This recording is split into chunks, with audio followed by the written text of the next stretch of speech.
더불어민주당 당대표 선거에서 압도적인 표차로 선출된 정청래 의원.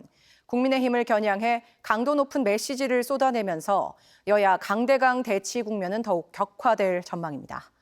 국민의힘 당대표 선거는 5파전으로 진행되는 가운데 이번 주 한 명의 후보가 탈락합니다. 황상현 기자가 배종찬 인사이트K 소장과 관련 소식 분석해드립니다. 민주당 신임 당대표로 정청래 의원이 선출됐습니다. 표 소장님, 예상하신 대로 상당히 큰 표차로 박찬대 의원을 제쳤는데 이런 결과가 는 함의는 뭐라고 봐야 할까요?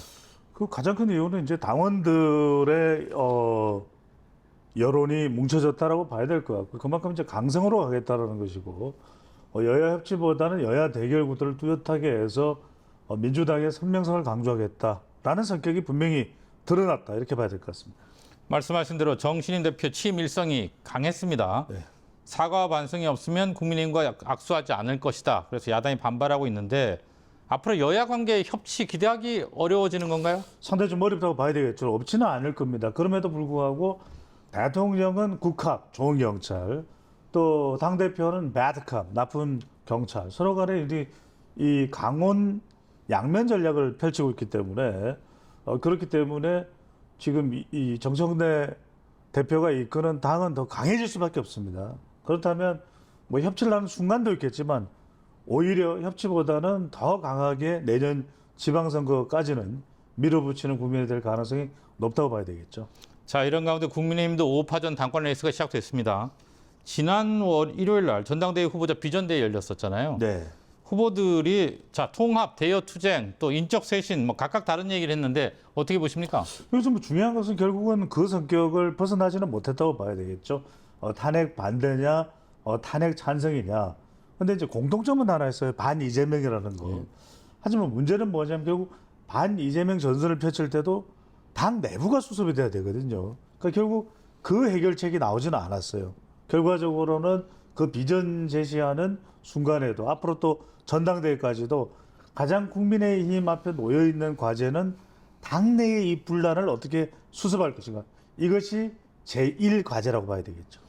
이번 주에 당원 50%, 국민 50%의 예비 경선이 치러지고 한 명이 탈락합니다. 현재 판세는 어떻게 보세요? 글쎄요, 뭐 이걸 뭐 단언하기는 어렵습니다. 일단은 전반적인 지금 당원들의 분포, 탄핵 반대가 좀 기선을 제압하면서 탄핵 찬성 쪽이 쫓아가고 있고, 여기에서 5명 중에서 4명을 가르는 것이기 때문에 인지도라든지 그다음에 얼마만큼이나 지금 전국적인 영향도가 좀 고르게 분산되어 있느냐, 이렇게 본다면은 김문수, 장동혁, 조경태, 안철수지만 최근에 이제 주진우 의원이 상당히 쫓아오고 있기 때문에 그 점도 주목해 볼 필요는 있을 것으로 보입니다. 자, 여전히 전한길 강사가 이번 전대회 뜨거운 감자라는 데는 이견이 없는 것 같아요. 그 전 강사 공동주최 토론회는 장동혁 의원만 참여를 했고요. 이 전 강사의 힘이 전당대회 영향력 어떻게 보세요? 이렇게 봐야 되겠죠. 실제로 얼마나 영향력이 있는가를 떠나서 그만큼 사람들의 시선을 끄느냐, 이게 중요합니다. 10만 양병설, 우파 개딸 이야기를 하고 있고, 또 실제로 장동혁 의원에게 힘을 실어주는 모습도 나오고 있고, 이런 부분들이 영향이 있다고 봐야 되는데, 뭐 결정적이다 또는 이것만으로 좌우된다기보다는 윤어게인 또는 탄핵 반대가 전체 영향력을 행사하는데 그 보탬 또 도움, 이런 역할을 전한길 강사가 시선 집중을 통해서 하고 있다, 이렇게 봐야 됩니다. 네, 오늘 여기까지 듣겠습니다. 고맙습니다.